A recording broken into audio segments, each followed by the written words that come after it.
Hello दोस्तों, मैं आपका दोस्त भाई साहब एक बार फिर से आपकी खिदमत में हाजिर हूं। और जैसा कि आप लोग जान चुके हैं कि बिहार में चुनावी बिगुल बज चुका है। चुनाव आयोग ने तारीखों का ऐलान कर दिया है। 3 चरण में बिहार के चुनाव होंगे।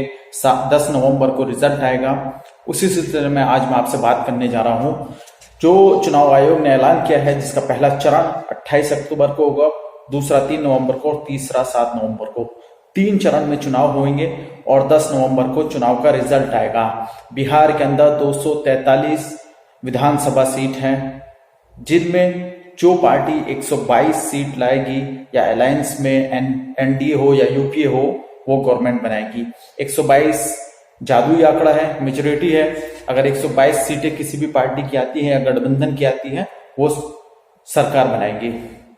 तो चुनाव का ऐलान हो चुका है, तारीखों का ऐलान हो चुका है। एनडीए के अंदर नीतीश की जेडीयू है, बीजेपी है, एलजेपी है रामविलास पासवान की, और जीतन राम मांझी की हिंदुस्तान मोर्चा है। दूसरी तरफ यूपीए है, जिसमें राष्ट्रीय जनता दल, कांग्रेस, आरएलएसपी और विकासशील इंसान पार्टी है। तीसरी तरफ एक दूसरा मोर्चा बना है, जिसमें आजाद समाज पार्टी, चंद्रशेखर पप्पू यादव जी की पार्टी, जाप, जन लोकतांत्रिक पार्टी, एसडीपीआई और बीएमपी है। ये 3 मोर्चे बने हैं बिहार के अंदर। इसके अलग एएमआईएम के असदुद्दीन ओवैसी ने जनता दल, समाजवादी जनता दल से गठबंधन किया है, जिसके चीफ देवेंद्र प्रसाद यादव जी हैं। मजलिस ने ऐलान किया है 50 से ज्यादा सीटों के ऊपर इलेक्शन लड़ने का। मेरा वीडियो बनाने का मकसद सिर्फ और सिर्फ यह है, मुसलमानों को जागरूक करना, मुसलमानों को दिखाना कि उनका कौन हमदर्द है, उनके साथ कौन खेल रहा है, उनको कौन धोखा दे रहा है, उनके वोटों की कौन नीलामी कर रहा है। तो सबसे पहले मैं आपको बताता चलूं, जो सन 2019 में लोकसभा के इलेक्शन हुए थे, उसके अंदर जो यूपीए थी, जिसका कांग्रेस ने और राष्ट्रीय जनता दल ने मिलकर चुनाव लड़ा था, वो सिर्फ 1 सीट लाए थे। कांग्रेस 1 सीट पर जीती थी और दूसरी सीट आरजेडी को मिली थी किशनगंज से, जहां पर अख्तरुल इमान साहब इलेक्शन हार गए थे। वहीं दूसरी तरफ जो एनडीए का ग्रुप था, जिसके अंदर जनता दल यूनाइटेड, जदयू, बीजेपी और लोक जनशक्ति पार्टी थे, उसके अंदर बीजेपी ने 22 सीटों पर इलेक्शन लड़े थे, 17 सीट हासिल की थी। जनता दल यूनाइटेड ने 16 सीटों पर जीत दर्ज की थी। लोक जनशक्ति पार्टी जो 6 की 6 सीटों पर लड़ी थी, सब जीत ली थी। कहने का मतलब मेरा यह है कि लोग, राष्ट्रीय जनता दल और कांग्रेस, इन दोनों ने मिलकर सिर्फ और सिर्फ मुसलमानों को ठगा है, मुसलमानों के साथ खिलवाड़ किया है। कांग्रेस वो पार्टी है जिसने मुसलमानों के पीठ में छुरा घोंपा है।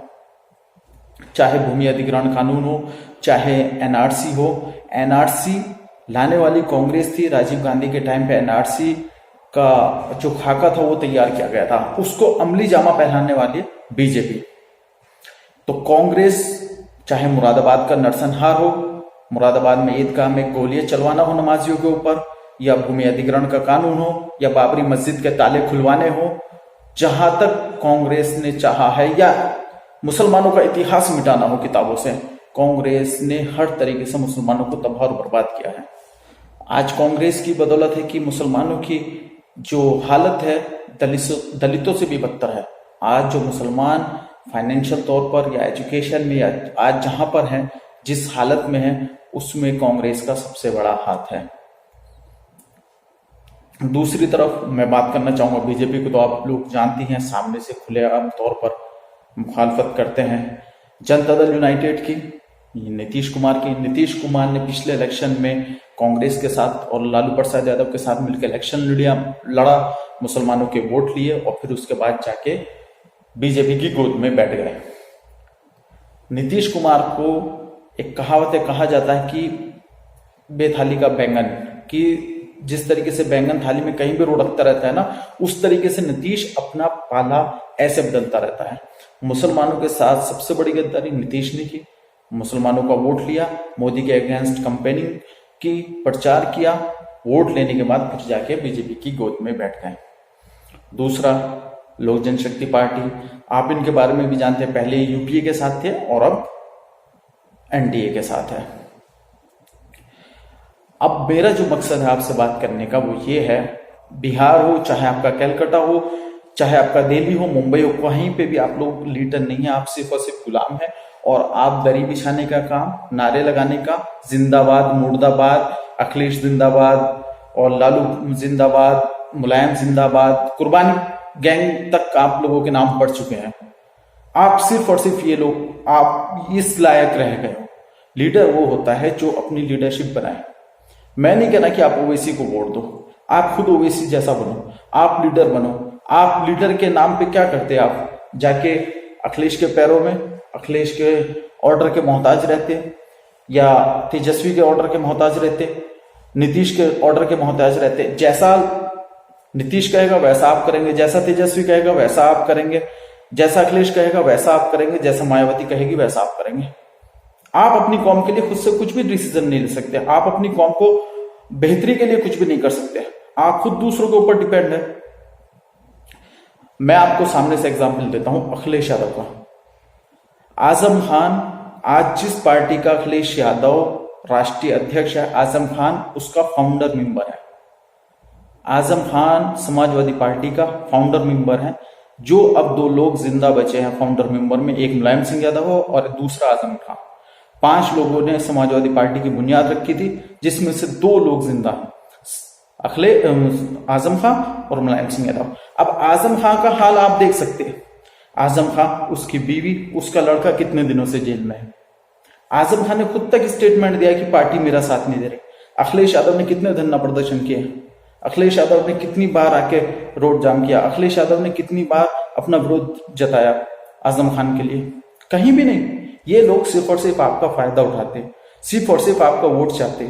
उसके बाद आपको किसी लायक नहीं समझते, आपकी कौम के लिए कुछ नहीं करना चाहते। अगर आपकी कौम के लिए कुछ करना चाहते तो अखिलेश की सरकार, मायावती की सरकार पूर्ण बहुमत से यूपी में गवर्नमेंट बना चुका है। यहां तक कि अखिलेश यादव ने कहा था कि अगर हमारी सरकार पूर्ण बहुमत से सत्ता में आएगी तो हम स्टेट में मुस्लिमों को रिजर्वेशन देंगे। क्या हुआ? दिया? नहीं दिया ना। क्या दिया? मुजफ्फरनगर के दंगे, यही दिया ना। कब्रिस्तान की 4 दीवारी करने से मुसलमानों का भला नहीं होगा, या मुसलमानों को ऑटो देने से मुसलमानों का भला नहीं होगा। मुसलमानों को रिजर्वेशन दो आप कॉलेजों के अंदर, यूनिवर्सिटियों के अंदर, उनके इलाकों में कॉलेज बनवाओ, यूनिवर्सिटी बनाओ। आपने वो तो किया नहीं। अगर मुसलमान पढ़ेगा, लिखेगा, समझेगा तो आपसे सवाल करेगा। यही हाल बिहार का है। बिहार के अंदर भी सेम कंडीशन यही है।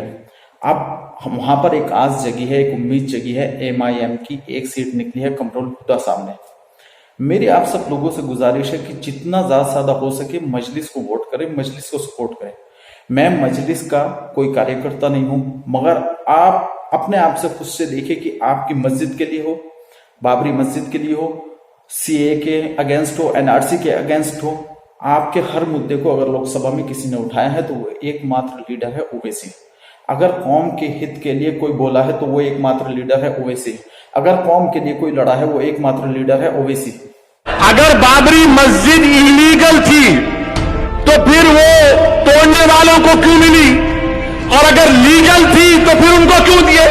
अगर इलीगल थी तो अडवाणी पे केस निकाल दो, और अगर लीगल थी तो फिर मुझे दो। अगर बाबरी मस्जिद इलीगल थी तो केस क्यों चल रहा है, और अगर बाबरी मस्जिद लीगल थी तो फिर क्यों किसको दे रहे आप? अब हम ये फैसले से मुतमईन क्यों नहीं है? मेरी बाबरी मस्जिद मेरा लीगल राइट है। मैं जमीन के लिए नहीं लड़ रहा हूं, मैं मस्जिद के लिए लड़ रहा हूं। हमारी लड़ाई मस्जिद की थी, लीगल राइट की थी। हमारी तौहीन की जा रही है जमीन देकर। हमको भीख में नहीं चाहिए कोई चीज, हमको हमारा हक है तो दो।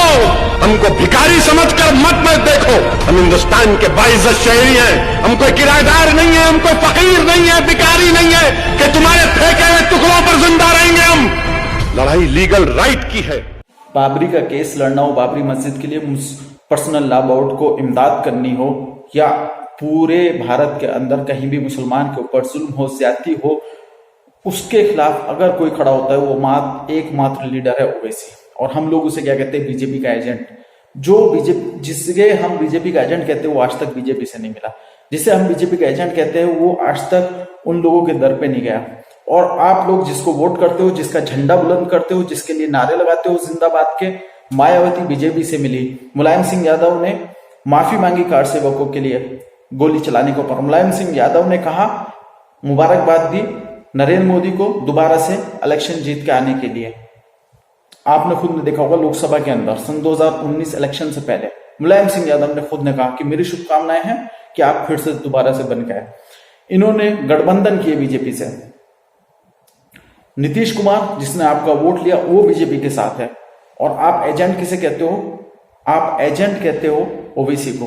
पूरी की पूरी मध्य प्रदेश हो, राजस्थान हो या आपके और स्टेट हो, आप देख सकते हैं आधी से ज्यादा कांग्रेस बीजेपी में शिफ्ट हो गई। ज्योतिरादित्य सिंधिया हुए, सचिन पायलट हुए, वो अभी रुक गए, नहीं उनका हिसाब बन पाया। मगर ओवरऑल क्या होता है कि नहीं, ओवैसी बीजेपी की बी टीम है। अगर ओवैसी बीजेपी की टीम है तो आपके लिए लड़ने वाला कौन है? एनआरसी के मुद्दे पे, सीए के मुद्दे पे, आपकी बेरोजगारी, आपकी बाबरी मस्जिद, आपके हर मुद्दे को लोकसभा में उठाने वाला, आपके हर मुद्दे को दुनिया के सामने रखने वाला सिर्फ वाहिद शख्स है ओवैसी। मैं कोई उसकी पार्टी का लीडर नहीं हूं, मैं उसकी पार्टी का कोई कार्यकर्ता नहीं हूं, मगर प्रैक्टिकली आप लोग देख सकते हैं नीतीश कुमार हो या तेजस्वी यादव हो, अखिलेश हो, माया हो, ममता हो, सिर्फ और सिर्फ आप या अरविंद केजरीवाल हो, क्या किया? दिल्ली के अंदर दुकानें जल गई, दिल्ली के अंदर घर जल गए, मुसलमान मारे गए। सिर्फ और सिर्फ आपके वोट की लालच रखते हैं, सिर्फ आपका वोट चाहते हैं और उसके बदले में आपको देते हैं इफ्तार पार्टी, उसके बदले में आपको देते हैं रिक्शा चलाएगा तो जब भी आप उन्हें वोट करोगे, पढ़ोगे लिखोगे तो आप उनसे सवाल करोगे। इसके अलावा और कुछ नहीं। मेरी आपसे दरख्वास्त है, आपसे एक बार फिर अपील है, ये इलेक्शन होने जा रहा है, किसी के बहकावे मत आए। आप जितने ज्यादा हो सके मजलिस को वोट करें, ओवैसी को मजबूत करें, अपनी क़यादत बनाए, अपनी एक लीडरशिप बनाए। फिर एक बार आपसे अपील है, ओवैसी को मजबूत करें, उसके हाथों को मजबूत करें, जितना ज्यादा हो सके ओवैसी के उसके कैंडिडेट को, उनके गठबंधन को मजबूत करें, ओवैसी को मजबूत करें। आज वक्त की नजाकत की जरूरत है। आपके लिए लड़ने वाला, बोलने वाला, कहने वाला कोई होना चाहिए, वरना नीतीश, तेजस्वी सब एक ही थाली के चट्टे बट्टे हैं, आप देख चुके हैं।